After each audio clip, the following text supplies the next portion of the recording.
The reason that I came to Ballantyne Dentistry is because I had another dentist locally and I had Invisalign. After the whole course of the Invisalign, I had a loose front tooth and it was like, you have to get this tooth taken out. And it's like, I've already spent all this money and trying to get beautiful front, teeth lined up and everything. So I decided to find another dentist, and I listen to WBT all the time. And I heard about Ballantyne Dentistry and Dr. Yates. And I was like, okay, I think I'm gonna give them a try.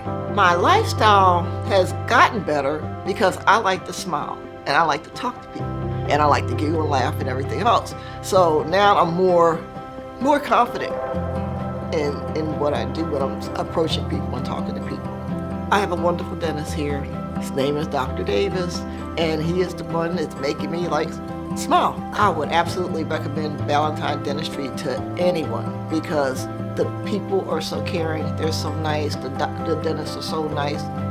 You feel comfortable and you feel like you're getting the best treatment. Every time I come, Dr. Davis is my dentist. And I can actually say that, some places you go and it's like where I was at before and I had my experience, I had a different dentist every time, and so every time it was a different person looking in my mouth and taking care of my Invisaligns, and and then at the end, since they're rotating dentists, I do recommend Ballantyne Dentistry to anyone that's looking for a dentist. I really do, because I'm that confident in what they do here.